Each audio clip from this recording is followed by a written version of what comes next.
There is a notice at the back of a book, printed in Bath, England, in the last weeks of 1884, that takes up barely 3 lines of type and asks nothing of the reader except that they already feel the lack of something they cannot name.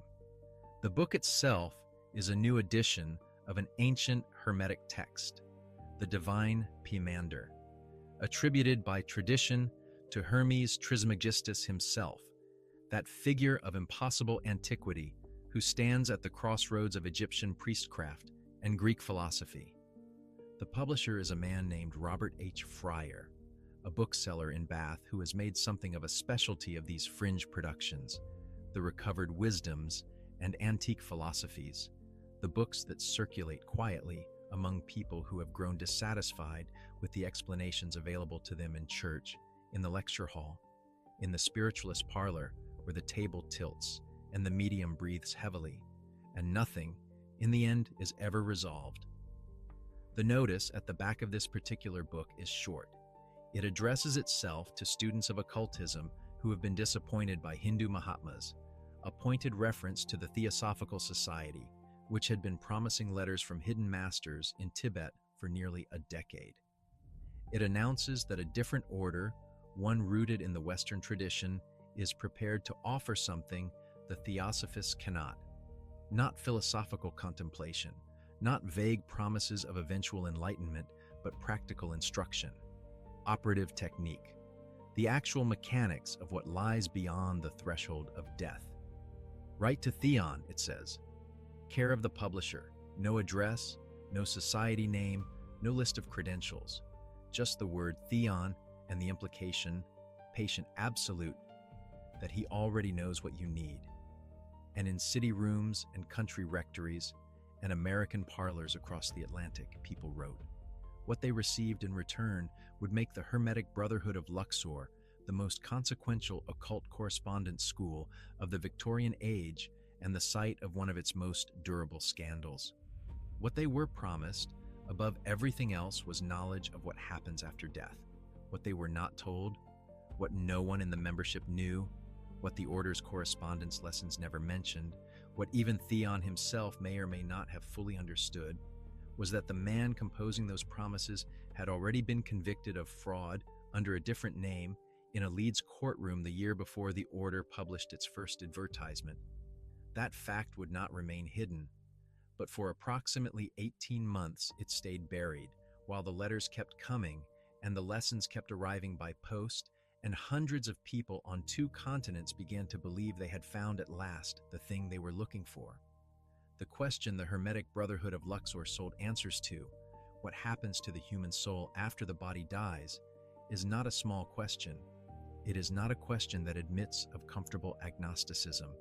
It is the question that all the others eventually reduce to, the one that sits beneath every theological argument and every late-night terror and every moment when the mind runs the calculation forward and confronts the arithmetic of its own ending. The Victorians felt the weight of it more acutely than most because they were living through the years in which the old answer, the Church's answer, the one that had organized European civilization for centuries, had been cracked open by geology and biology and comparative religion, by the discovery that the earth was far older than Scripture described, and that the human species had emerged by a process indifferent to the special status Scripture claimed for it.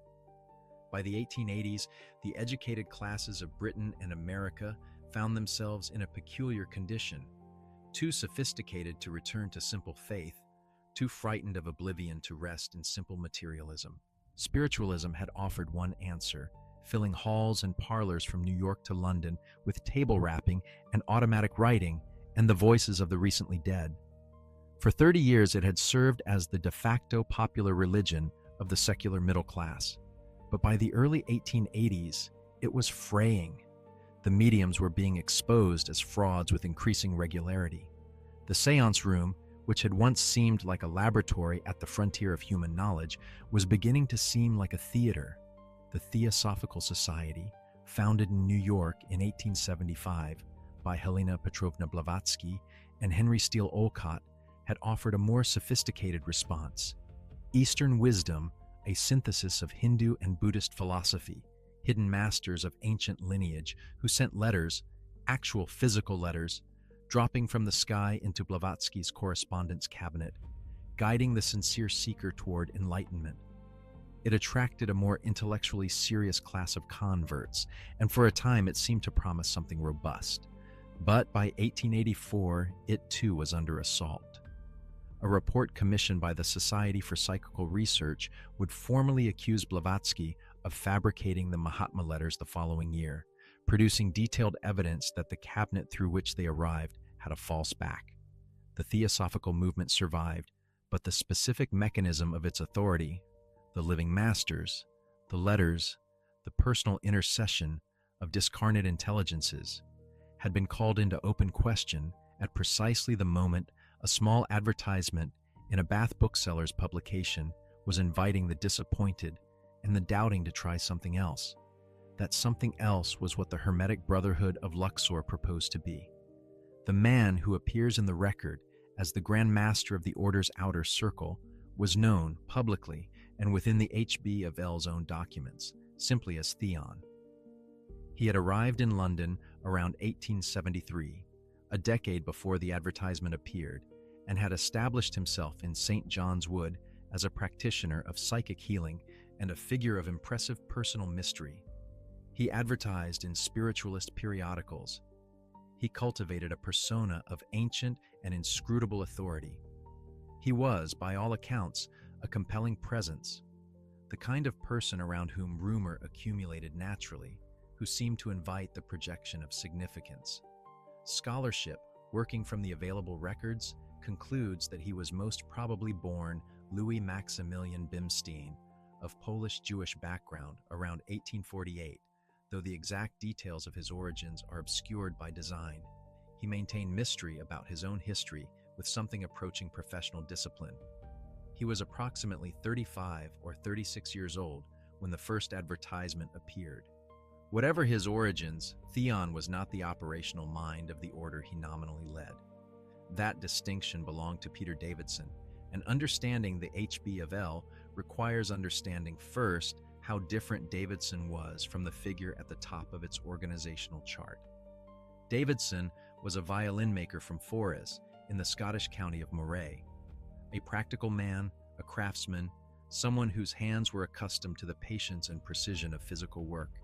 He had come to occultism through correspondence with scholars of the Rosicrucian tradition, through an intensive private study of Hermetic texts and what the Victorians called mesmerism, and through a deep and apparently sincere conviction that the Western initiatory tradition held real, transmissible knowledge that institutional religion had either lost or suppressed. He published a book on violin construction in 1871. He was, at the time, the HB of L began to take shape, in his 40s, an experienced administrator and editor, and the kind of man who could be trusted to answer letters. It was Davidson who managed the correspondence, who edited the order's periodical, who enrolled and assessed new members and assigned them to personal mentors, and who made the HB of L function as an operational institution rather than merely as a spiritual aspiration. The order existed at the intersection of Theon's authority and Davidson's industry, and without the second, the first would have been nothing more than a name on a few pamphlets.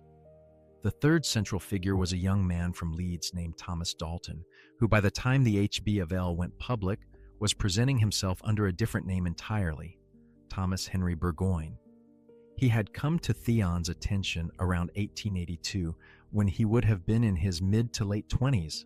A former grocer with no recorded background in occult study, he had nonetheless displayed, or had persuaded Theon he had displayed, some facility with esoteric materials.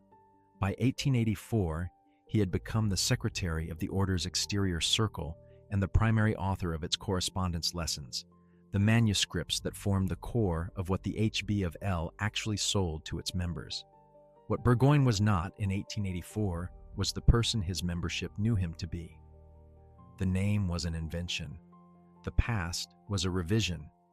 In 1883, under his real name, Thomas Dalton had appeared in a Leeds court and been convicted of postal fraud. He had served a prison sentence. He had reinvented himself. And the reinvention was thorough enough, and the Victorian world scattered enough, that for 3 years no one connected the secretary of the Hermetic Brotherhood of Luxor with the convicted fraudster from Yorkshire. No one could prove it. The name was a lie, but the lie held. And in February of 1885, several months after the first advertisement appeared in the back of Fryer's edition of the Divine Pymander, the H.B. of L. published the first issue of the Occult magazine, edited by Davidson and issued from Scotland, and the order entered a period of public operation that was, by any measure of the movement it came from, genuinely unusual. To understand why, it is necessary to understand what practical occultism meant in this context. And what it meant is precisely what the word suggests, not the study of occult philosophy, not the reading of Hermetic texts, not the attendance at lectures or the contemplation of symbolic diagrams, but the actual practice of techniques designed to produce measurable effects on the practitioner's interior life and, in the order's stated understanding, on the structure of the soul itself. The Theosophical Society, its critics said, taught you to think differently. The H.B. of L. proposed to teach you to do something. What you were taught to do depended substantially on your personal situation. Single members, unmarried men and women, were introduced to what the order called the magic mirror, a practice of using a reflective surface as a focus for concentrated will and attention, developing through regular exercise the capacity for clairvoyance, for extended perception, and eventually for communication with those who had passed beyond the threshold of physical death. The techniques were specific and graduated.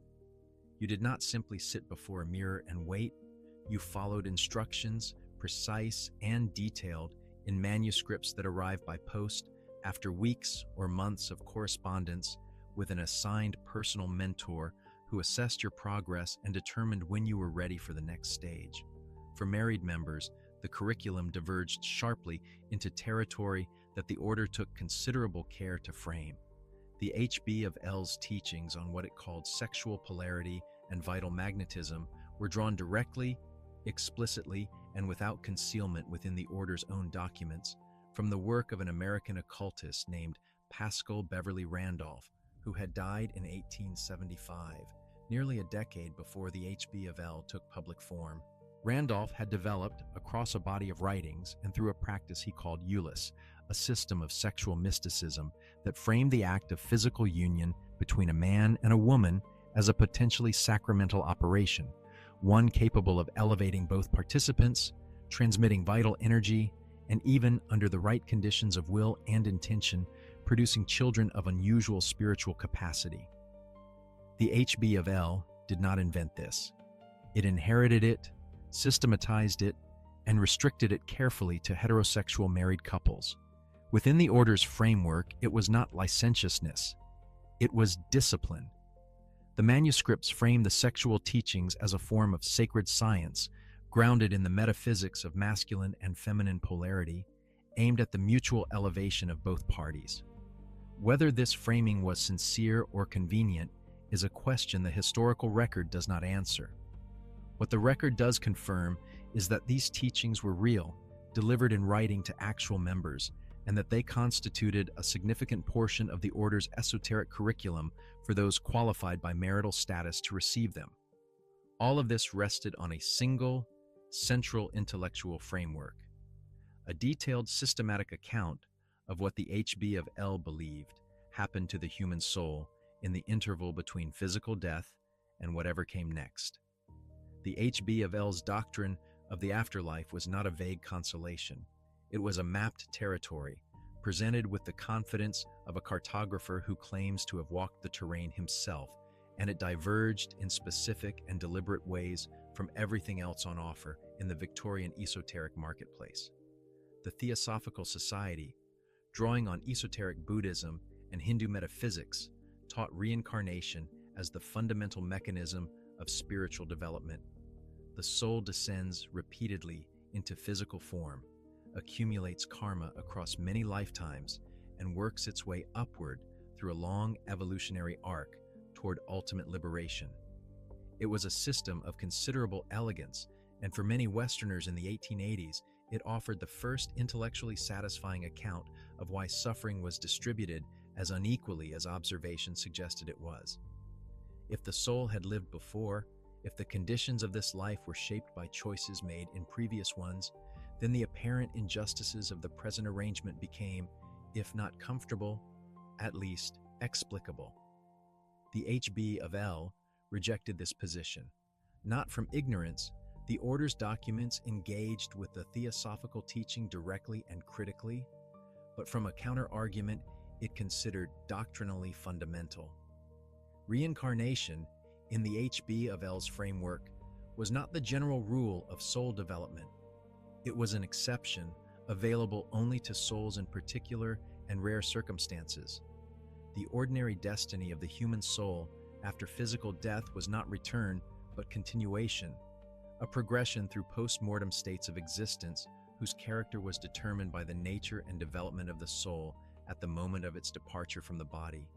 What those states looked like, their conditions, their duration, their relationship to the physical world left behind, was precisely what the correspondence lessons proposed to teach. The order's framework described a soul that does not simply vanish at death and does not immediately ascend to some permanent heaven, but enters an intermediate realm whose qualities reflect the quality of the consciousness that enters it. The magic mirror practice was not merely a psychic parlor trick. Within the order's cosmology, it was preliminary training for navigating exactly these post-mortem territories, a rehearsal for what the soul would eventually do without the body's assistance. Thomas Henry Burgoyne, under his pen name Zanoni, laid out the fullest version of this framework in the book that became the order's primary public legacy. Published in 1889, several years after the order's British collapse, The Light of Egypt, or The Science of the Soul and the Stars, was not a private manuscript circulated to initiates. It was a public document issued to the world under a pseudonym, covering what Burgoyne described as the soul-annihilating system of nothingness, the materialist and nihilist currents of Victorian thought, and opposing to it a systematic argument for what he called a deathless, progressive immortality. The book ran to 2 volumes, incorporated the order's astral doctrine alongside an extended treatment of astrology, and remained in print long past the death of the order that produced it. The fact that its author had been convicted of fraud under a different name 3 years before it was begun is one of the more genuinely strange details in Victorian occult history. Whether the ideas in it were sincere is a question the record cannot resolve. They are at least coherent, and they are at least interesting, which is more than can be said for the output of many institutions with considerably cleaner histories. The structure through which all of this knowledge was meant to flow was itself a piece of the doctrine. The Hermetic Brotherhood of Luxor's organizational architecture was built around a distinction that the order's founding documents stated plainly, and that it never wavered from, a distinction between the interior circle and the exterior circle, and the nature of the relationship between them. The exterior circle was what you joined when you wrote to Theon, care of Robert Fryer's bookshop in Bath.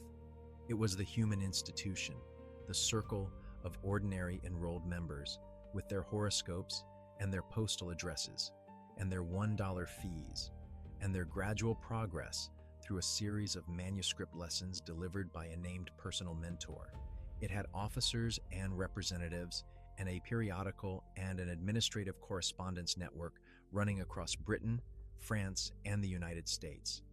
It was, in short, a real organization, with real people doing real organizational work. The interior circle was something else entirely.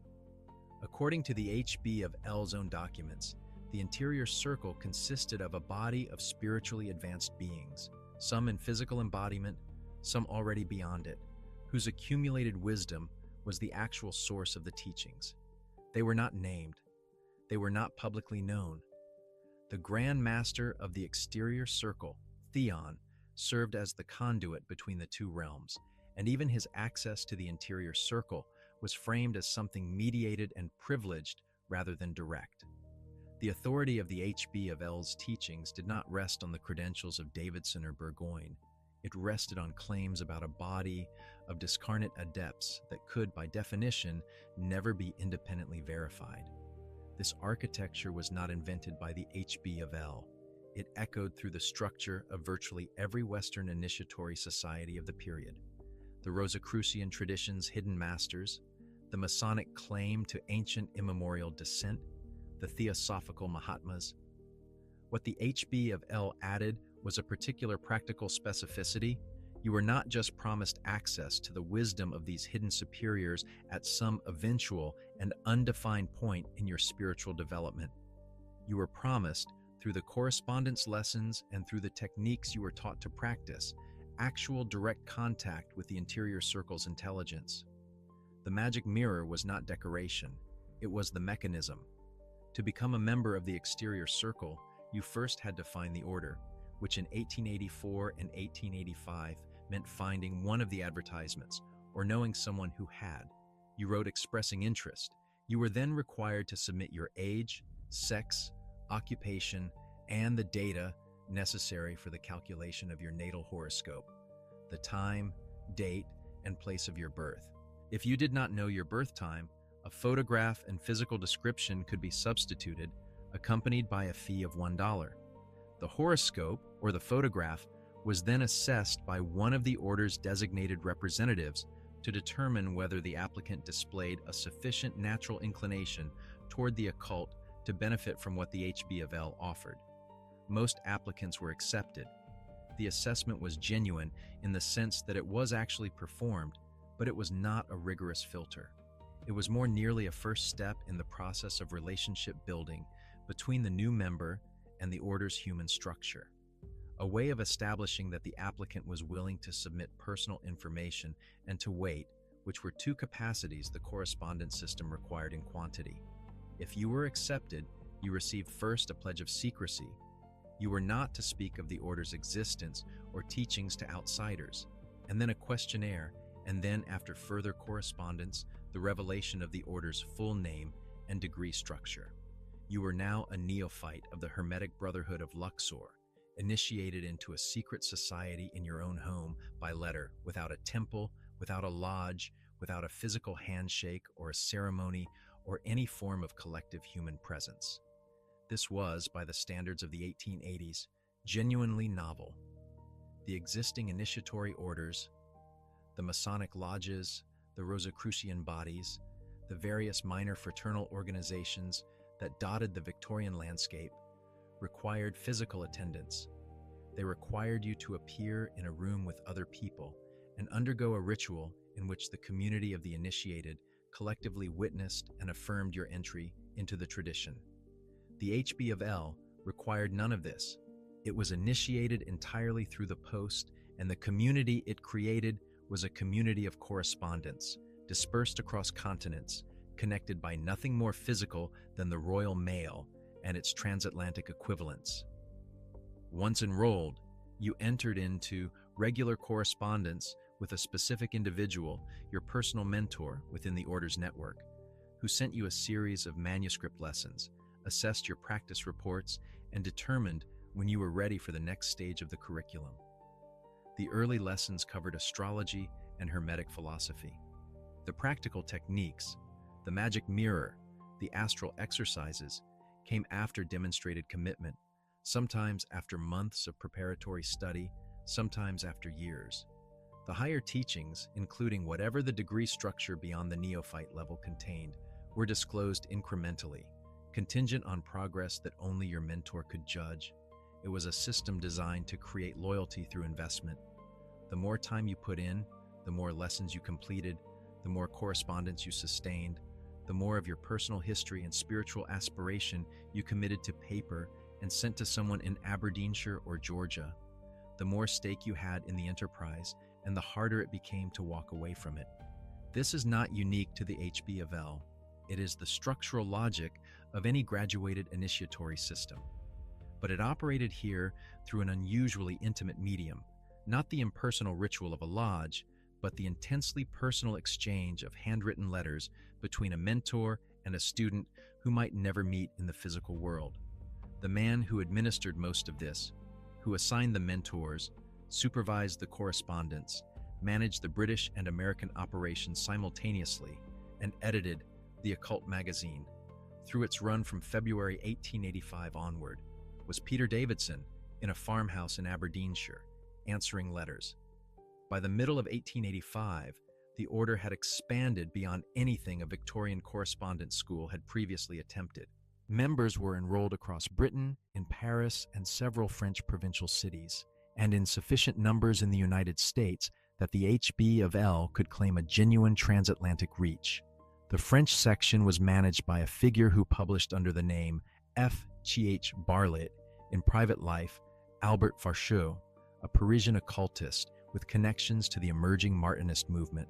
The American section had a representative of considerably more social weight, a Missouri lawyer named Thomas Moore Johnson, who had built a reputation as an independent philosophical scholar and translator of Neoplatonic texts, and who operated from his home on the Osage River with a personal library of several thousand volumes and a correspondence network of his own that intersected with every significant fringe intellectual community in America. Johnson was known among his contemporaries as the Sage of the Osage, which conveys something of the respectability he brought to the enterprise. He was not a credulous dabbler. He was a serious man who had arrived at the HB of L through years of independent philosophical study, and who found in its curriculum a Western and practical analog to the Eastern contemplative traditions he had been exploring. And the reach of his American network was demonstrated vividly by one of the HB of L's most striking documented achievements.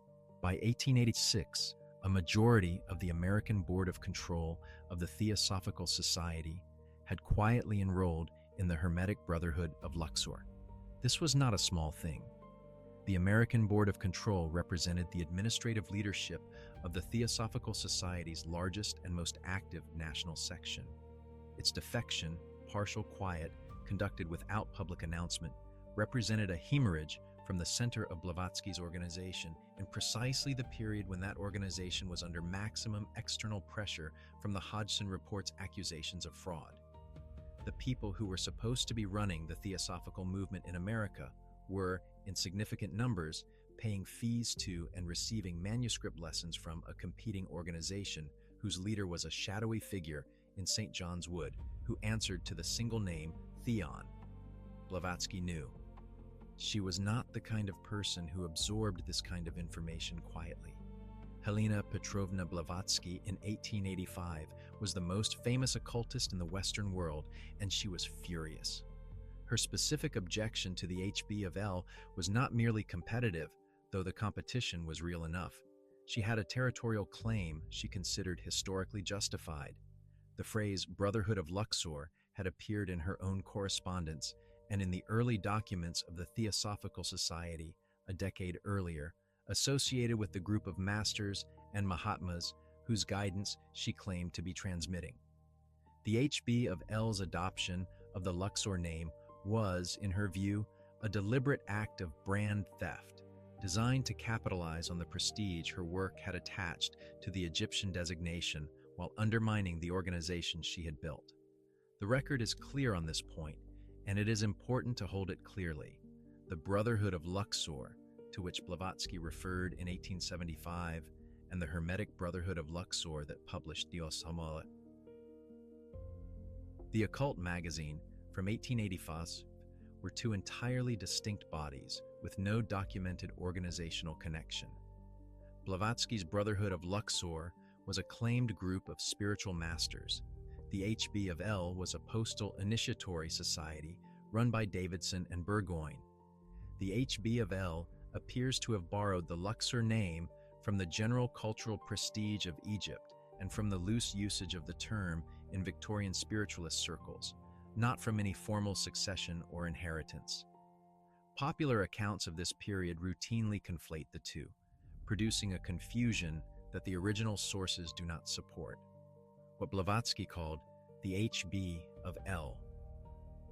In letters, in theosophical publications, in the steady stream of polemical output she maintained throughout the mid-1880s, was a quack organization. She called it a charlatan operation.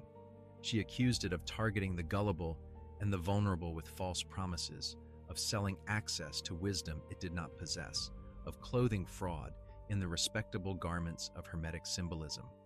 Her colleague and successor, C. Jinnarajadasa, echoed these characterizations.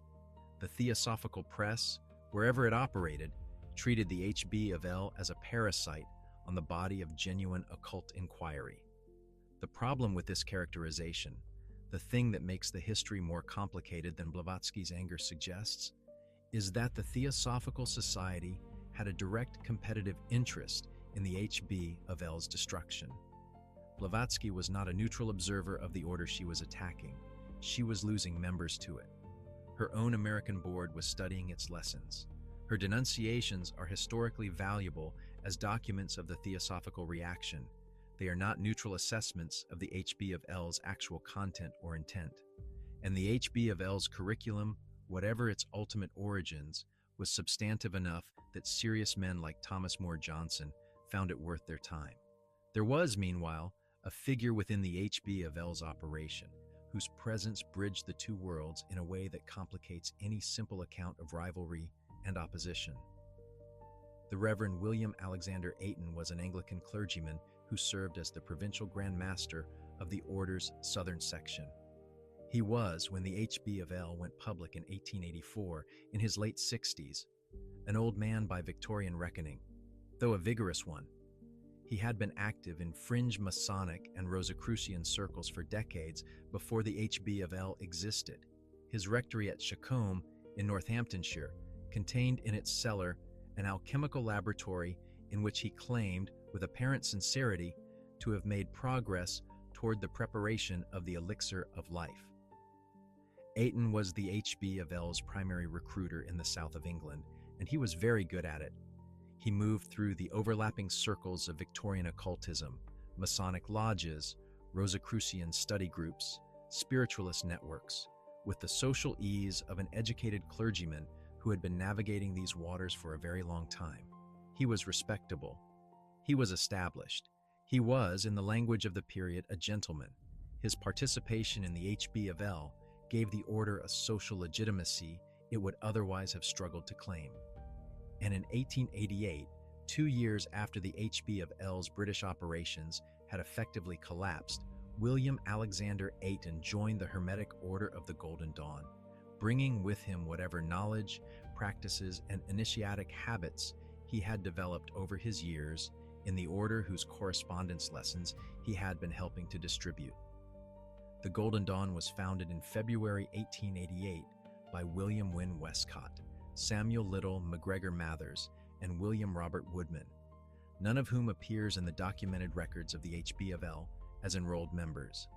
Popular history has sometimes presented the Golden Dawn as a direct outgrowth of the Hermetic Brotherhood of Luxor, even as a secret continuation of it, and the story has the surface plausibility of any narrative that connects two famous institutions through proximity and shared personnel. But the connection, when the record is examined, is more diffuse than that. The Golden Dawn drew on overlapping source texts, the same Hermetic tradition, the same Kabbalistic inheritance, some of the same ritual frameworks that permeated Victorian occultism generally. It attracted some of the same personalities that the HB of L had trained and left without an institutional home, and Ayton, who moved between the two with apparent ease, almost certainly carried habits of thought and practical technique that bore the impress of his years in the earlier order. But influence is not identity. The HB of L did not create the Golden Dawn. What it did, and this is the more accurate and in some ways more interesting claim, was to contribute to the formation of an educated, experienced, practically inclined occult community in Britain and America in the mid-1880s, and then to dissolve, leaving that community in place without a home. Some of those people found the Golden Dawn. Others found successor bodies in America. Others drifted away entirely. The HB of L was not the secret hand behind the Golden Dawn's founding. It was the school that some of the Golden Dawn's early members had, in various senses, already attended.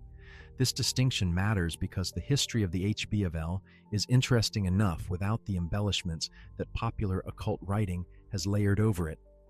An order that operated the first genuine transatlantic correspondence-based initiatory system that enrolled hundreds of members in 3 countries on 2 continents through nothing but the postal service, that produced a body of teaching literature substantive enough to sustain a successor institution into the 21st century, that triggered the Theosophical Society's creation of its own esoteric section as a competitive response, and that collapsed within 18 months of going public because its secretary turned out to have been a convicted fraudster under a different name. That is already a remarkable story. The embellishments are unnecessary. The influence on France is perhaps the least discussed and most consequential of the HB of L's documented legacies. The Paris section, managed by Barlet, operated within the dense web of French occultism that characterized the fin de siècle, a world in which Papus, the pen name of Gérard Encausse, the most energetic French occultist of the generation, was simultaneously founding lodges, editing journals, and attempting to synthesize everything from Kabbalah to mesmerism into a coherent Western initiatory tradition. The HB of L's ideas fed into this milieu through Barlet's connections, and the Martinist movement that Papus was developing absorbed elements of the HB of L's framework into its own synthesis. Tracing the precise lines of this influence is scholarly work, not easily summarized, but the direction of the current is clear. The HB of L's brief, intense existence in Paris contributed to the esoteric ferment from which French occultism's most durable 20th century forms eventually emerged. In America, the influence was more institutional and more sustained. Thomas More Johnson continued to operate from his library on the Osage River after the British collapse, maintaining a network of correspondence and philosophical discussion that preserved something of the HB of L's intellectual inheritance in Missouri and the surrounding states. Documented American lodges existed in Denver, Colorado, in Osceola, Missouri, and in Rochester, New York. These were not large operations. The HB of L had never, even at its peak, been a large operation by the standards of its time, but they persisted into the early 1890s, and in Denver something occurred that would extend the order's institutional life by decades. In 1909, nearly a quarter century after the HB of L's British collapse, a man named Elbert Benjamin was invited to join the Denver Lodge of the order's successor body, the Hermetic Brotherhood of Light, as the organization's new astrologer. The invitation came with a commission to complete and systematize the correspondence lesson manuscripts that had been in various states of preparation since Davidson's time. Benjamin spent years on this work, assembling and revising the curriculum into a coherent body of teaching material, and beginning in 1915, he held informal meetings in Los Angeles to deliver the HB of L's intellectual inheritance to a new generation of students. On the 2nd of November, 1932, Benjamin incorporated the Church of Light as a formal religious body in Los Angeles, motivated in part by local ordinances that restricted the practice of astrology to incorporated religious organizations.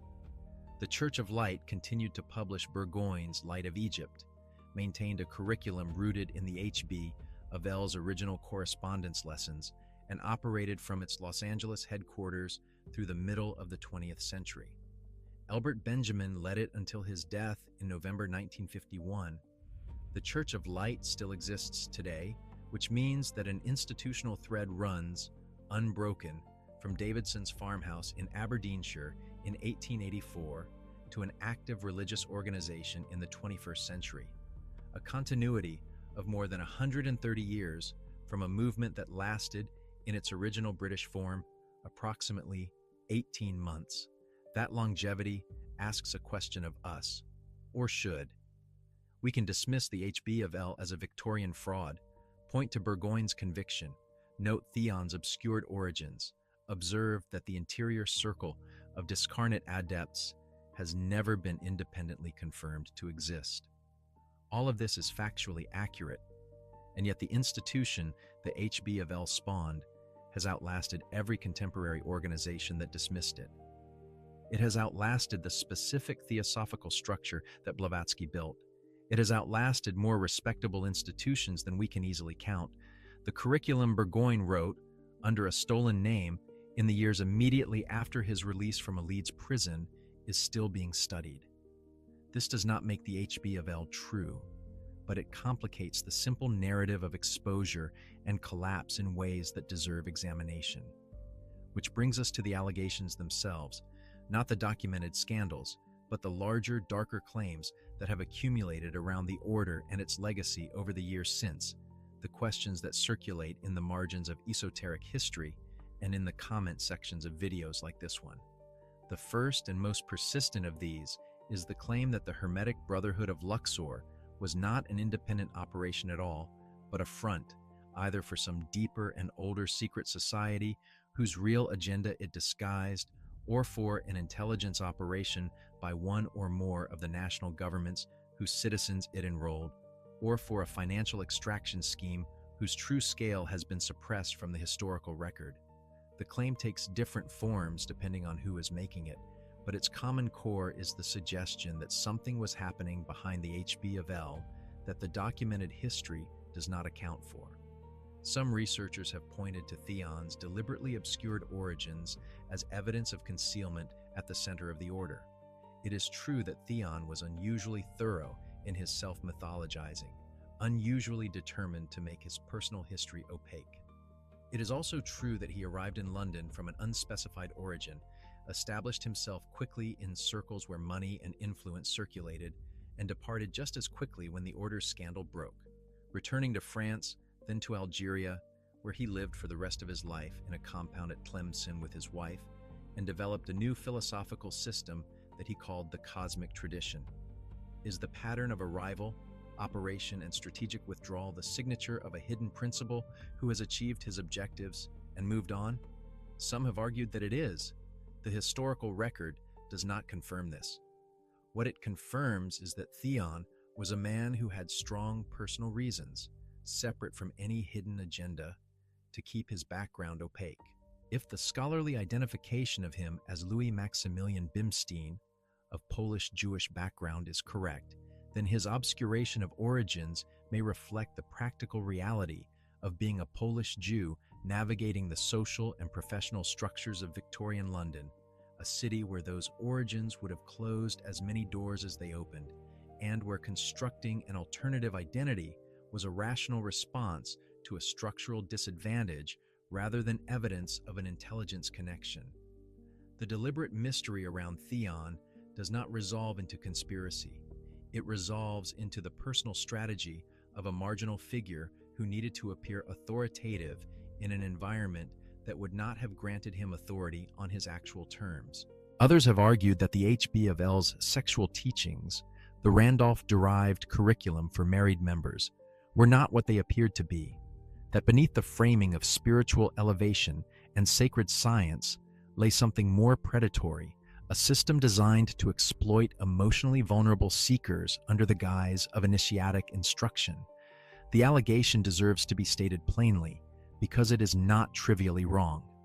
Initiatory systems that incorporate intimate practice into their curriculum have a documented history of exploitation and the power differential between a personal mentor communicating through letters and a new member who has committed their personal history and spiritual aspiration to that mentor is a real differential that the HB of L's structure did nothing to mitigate. What the record actually shows is more limited. The sexual teachings were delivered in writing to people who had enrolled voluntarily and could walk away from the correspondence without obvious personal consequence. The specific content, as Burgoyne set it out and as Godwin and his co-authors document it, was framed consistently within a discourse of mutual elevation and spiritual discipline. No documented case of individual exploitation has been attached to the HB of L's name in the scholarly literature. That absence of documentation is not proof of absence. private correspondence of this kind is precisely the kind of evidence that does not survive. But it is the evidence we have, and it does not support an allegation of systematic predation. A third category of allegation is more diffuse and more structurally interesting. The claim that the HB of L was one node in a network of interconnected secret societies whose combined purpose was the repaganization or de-Christianization of Western civilization, the replacement of Orthodox Christianity with an esoteric system amenable to elite manipulation. This claim circulates widely in certain corners of popular esoteric history, and it has the advantage of connecting the HB of L to a cast of characters, Blavatsky, the Golden Dawn, the Rosicrucians, the Freemasons, eventually the Illuminati, whose combined presence in a single narrative gives the story an apparently systemic character. The record does not support this. What the record shows is a network of overlapping institutions that drew on similar intellectual sources, competed vigorously for the same membership base, attacked one another in print with considerable venom, and did not coordinate their activities in any documented fashion. The HB of L and the Theosophical Society were not allied organizations pursuing a shared agenda. They were rivals pursuing incompatible agendas, each convinced the other was a fraud. The HB of L and the Golden Dawn were not a single operation divided across two institutional faces. They were distinct organizations that shared some personnel and some source texts, as virtually all Western occult organizations of the period shared source texts. The web of connection that this period of Victorian occultism displays is the web of a small, densely interconnected intellectual community, not the web of a coordinated conspiracy. All of these descriptions contain some truth. None contains the whole of it. What the legitimate questions in this area actually point toward, the questions that resist easy resolution not because evidence has been suppressed, but because the evidence genuinely does not exist, are more personal and more interesting than the network conspiracy frame suggests. What did Theon actually know? Did he have a coherent body of practical knowledge derived from a real tradition of some kind? Or was he constructing an edifice of authority on the fly, improvising doctrine as the demand for it materialized? The question cannot be answered from the outside. Was Davidson's sincerity, the evident care and industry with which he managed the correspondence and edited the magazine and ran the American operation from a farmhouse in Georgia, the sincerity of a man who had been deceived into believing in a tradition that was largely fabricated, or the sincerity of someone who understood the fabrication and participated in it willingly because the teaching was real enough to justify the frame? Again, the record does not say. And what of Burgoyne himself? Thomas Dalton, the young grocer from Leeds, who went to prison for fraud at 27 and emerged to compose under a borrowed name a systematic theology of the immortal soul that remained in print for a century. Was the man who wrote about deathless progressive immortality someone who believed what he was writing, or someone who had discovered in the vocabulary of occultism a more elegant and sustainable form of the fraud for which a Leeds magistrate had already once called him to account? Whether the answers to those questions would change what the HB of L was, or what it produced, or what it still produces in the Church of Light's continuing curriculum, that is up to you. This is the part the popular story tends to get wrong. The Hermetic Brotherhood of Luxor is most often encountered in popular treatments of Victorian occultism as a brief and disreputable footnote. A fraud operation that lasted a year and a half was exposed and vanished, notable only as a cautionary tale about the credulity of the Victorian esoteric community and as a supposed predecessor to the more famous Golden Dawn.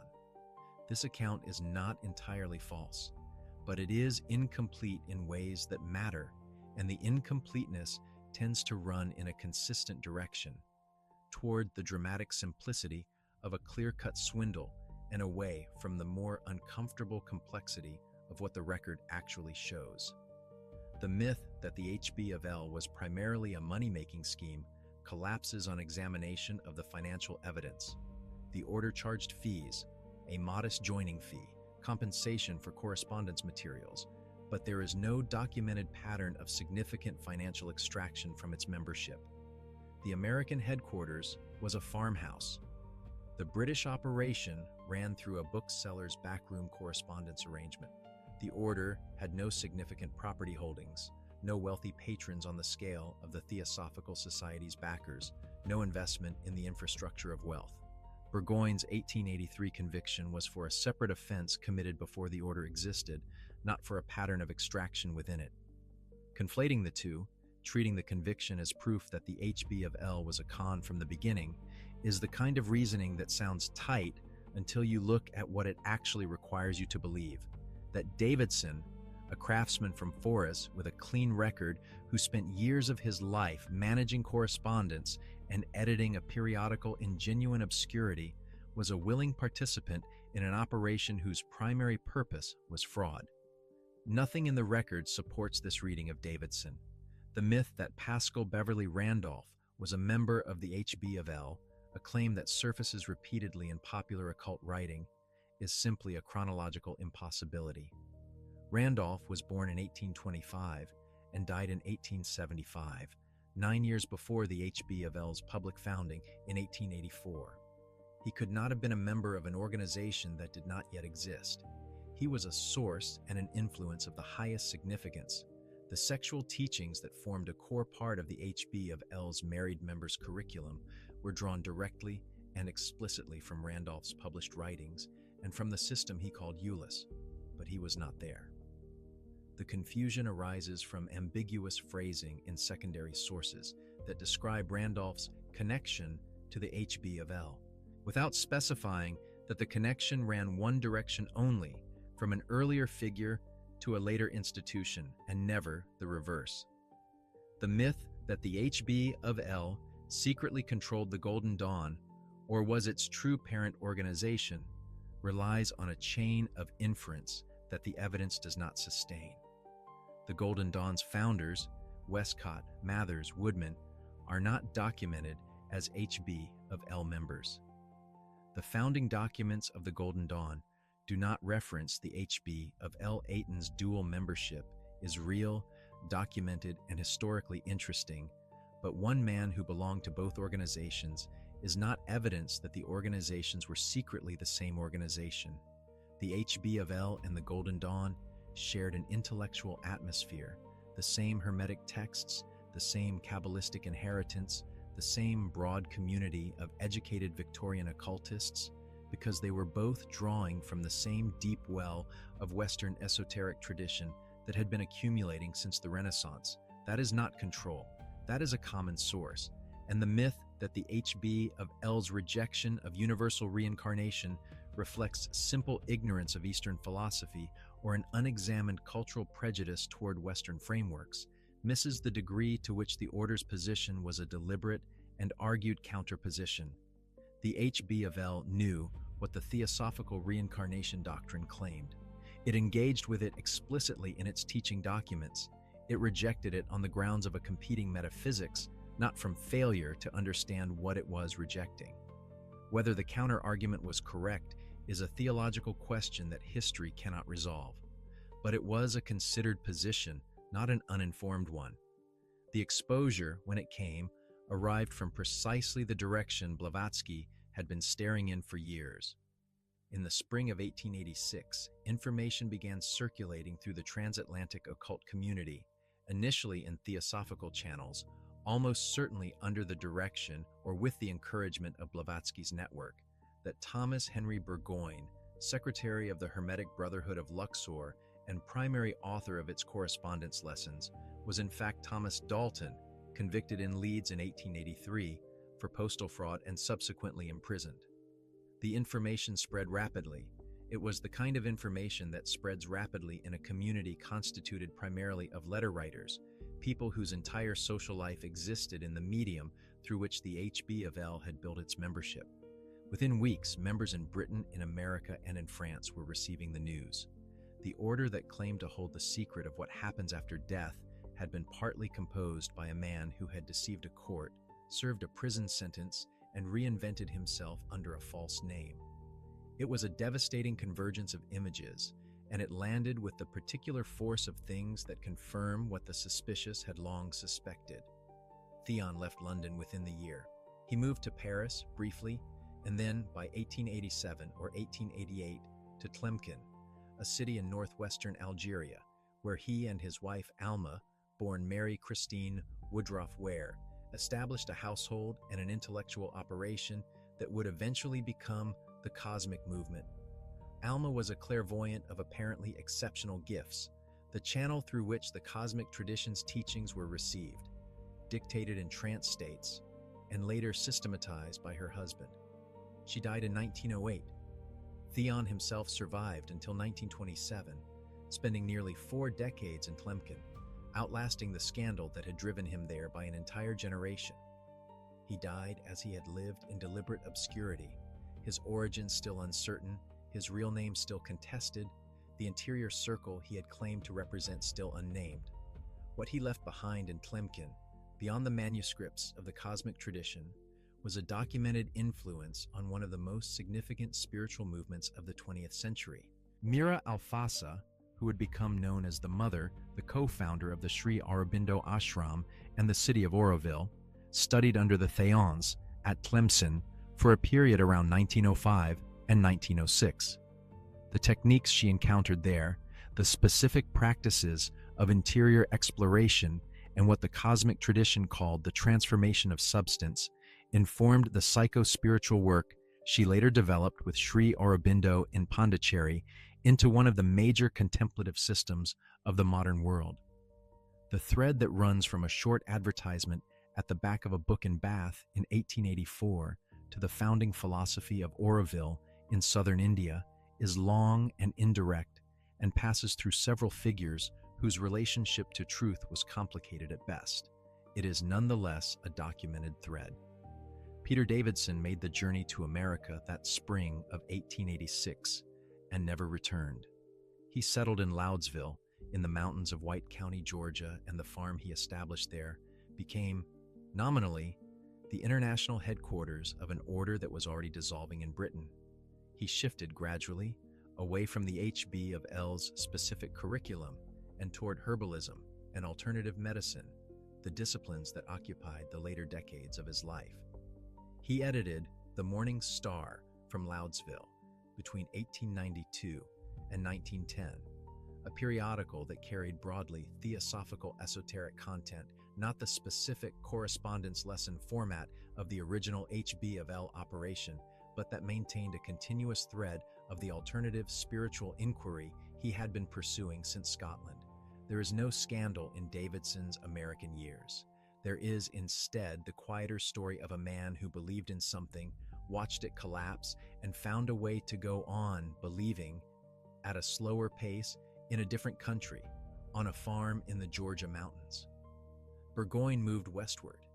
He ended in Carmel, California in the early 1890s, involved with a successor body that sometimes appears in the record as the Hermetic Brotherhood of Light. He was in his mid-30s, a man who had already been a convicted fraudster, a secretary of a notorious occult order, and the author of a sustained theological argument for the immortality of the soul. He died in 1894, before his 40th year. Whether Thomas Dalton ever reconciled the person he had been in Leeds with the person he had become in California is not a question the record can answer. The manuscripts he left behind outlasted him by a century. The question the Hermetic Brotherhood of Luxor sold answers to has not become easier in the intervening years. If anything, the specific anxiety it addressed, what happens to the self when the body that houses it stops functioning, has become more acute in a century that has produced both longer lives and more thorough materialist accounts of what consciousness is and where it comes from. The Victorian seekers who wrote to Theon, care of a bookshop in Bath, were not naive people chasing fairy tales. They were people living through the same confrontation with oblivion that every generation eventually reaches, who found that the available official answers had worn thin and who were looking for something that felt more like knowledge and less like consolation. They did not find it, not in the form they were promised. What they found instead was a body of practice and a framework of ideas that were neither the ancient wisdom of the interior circle nor the naked fraud of a Leeds conviction, but something in between, the product of sincere, industrious work by men whose relationship to truth was complicated, issued under conditions of deliberate deception, producing results that outlasted the deception by more than a century. The advertisement at the back of the book promised sublime wisdom. What arrived by post, over months and years of correspondence, was something more ordinary and more interesting than that. A curriculum, a community, a set of techniques that certain people found genuinely useful, wrapped in a mythology that could not bear examination, administered by a man whose real name was a secret. The notice in the back of the book has long since faded. The order it pointed to has been studied, debated, and dismissed and reconsidered by historians who have largely reached the same conclusion, that it was exactly as strange as it appeared, and not quite as simple as either its defenders or its detractors have wanted it to be. The Church of Light meets still. The light of Egypt is still in print. The question is still open. If you'd rather not miss where stories like this one lead next, subscribe. There's a new one every week.